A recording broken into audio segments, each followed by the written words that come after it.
புயல் ஓய்ந்தாலும் தூறல் விடாது என்பார்கள். அதுபோல தேர்தல் முடிந்து ஆட்சி மாறினாலும் அரசியல் விமர்சனங்களும் குற்றச்சாட்டுகளும் தொடர்கின்றன. அதாவது சமூக வலைத்தள ஆதரவு, அரசின் செயல்பாடு, எதிர்க்கட்சியின் தாக்குதல் என பல்வேறு கோணங்களில் தமிழக அரசியல் அடுத்த சில மாதங்களில் இன்னும் சூடுபிடிக்கும் என்பதில் சந்தேகமில்லை. தாவேகாவின் சோசியல் மீடியா ஆதரவாளர்களை விர்ச்சுவல் வாரியர்ஸ் என்று முதல்வர் விஜய் அடையாளப்படுத்திய சூழலில் அவர்களை விர்ச்சுவல் அபியூசர்ஸ் என எதிர்க்கட்சி தலைவர் உதயநிதி ஸ்டாலின் கிண்டல் செய்துள்ளார். அதேபோல் ஆட்சி அமைந்த நாளில் இருந்தே அதிமுக எம்எல்ஏக்களை முதல்வர் விஜய் பேனிக் பையிங் செய்து வருவதாகவும் விமர்சித்துள்ளார். தமிழகத்தில் புதிய அரசு அமைந்துள்ளதை தொடர்ந்து இந்த ஆண்டின் முதல் சட்டப்பேரவை கூட்டத்தொடர் ஆளுநர் ராஜேந்திர அர்லேக்கர் உரையுடன் இன்று துவங்கியது.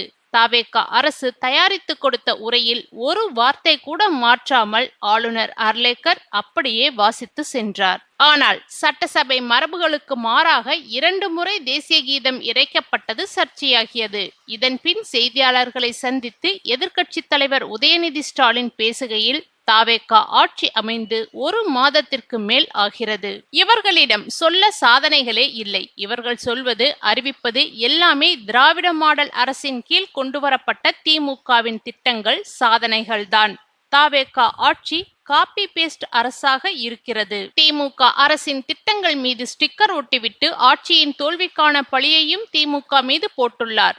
ஆளுநர் உரை என்பது ஆளுங்கட்சியினர் ரீல்ஸ் போடுவதற்கான கண்டென்ட்டாக மட்டுமே அமைந்துள்ளது. அந்த அளவிற்கு தன்னை பற்றியும் தனது கட்சியை பற்றியும் சுய தம்பட்டம் அடித்துக் கொள்ளும் உரையாகவே ஆளுநர் உரை இருக்கிறது.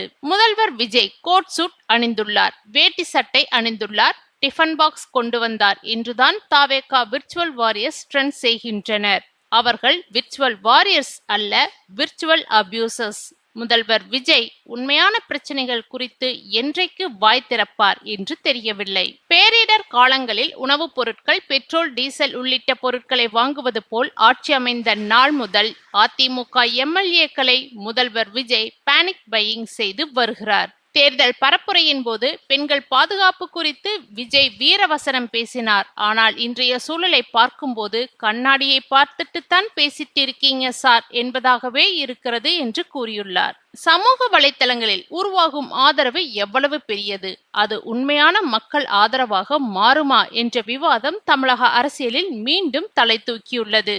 தமிழகத்தில் புதிய அரசு பொறுப்பேற்று 1 மாதத்திற்கு மேலாகியுள்ள நிலையில் முதல் சட்டப்பேரவை கூட்டத்தொடர் ஆளுநர் ராஜேந்திர அர்லேக்கர் உரையுடன் தொடங்கியது.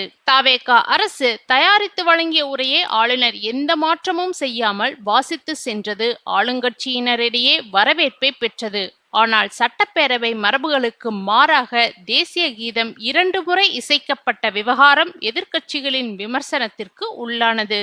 இதனைத் தொடர்ந்து செய்தியாளர்களை சந்தித்த எதிர்க்கட்சி தலைவர் உதயநிதி ஸ்டாலின் தாவேகா அரசின் செயல்பாடுகள் மீது கடுமையான விமர்சனங்களை முன்வைத்தார். தாவேகா ஆட்சி அமைத்து 1 மாதத்திற்கு மேல் ஆகிவிட்டது. ஆனாலும் மக்களிடம் சொல்லும் வகையில் எந்த புதிய சாதனையையும் அவர்கள் உருவாக்கவில்லை. இப்போது அறிவிக்கப்படும் திட்டங்கள், பேசப்படும் திட்டங்கள் அனைத்தும் திமுக ஆட்சி காலத்தில் உருவாக்கப்பட்ட திட்டங்களின் தொடர்ச்சிதான் என்று குற்றம் சாட்டியுள்ளார். அத்தோடு நிற்காமல் காப்பி பேஸ்ட் அரசாங்கம் என்ற புதிய விமர்சனத்தையும் முன்வைத்தார். ஏற்கனவே செயல்பாட்டில் இருக்கும் புதிய திட்டங்களுக்கு புதிய பெயர் மட்டுமே ஒட்டுவது நடக்கிறது. ஆட்சியின் தோல்விகளுக்கு மட்டும் திமுகவை காரணம் காட்டுவது அரசியல் நேர்மை அல்ல என்றும் கூறியுள்ளார்.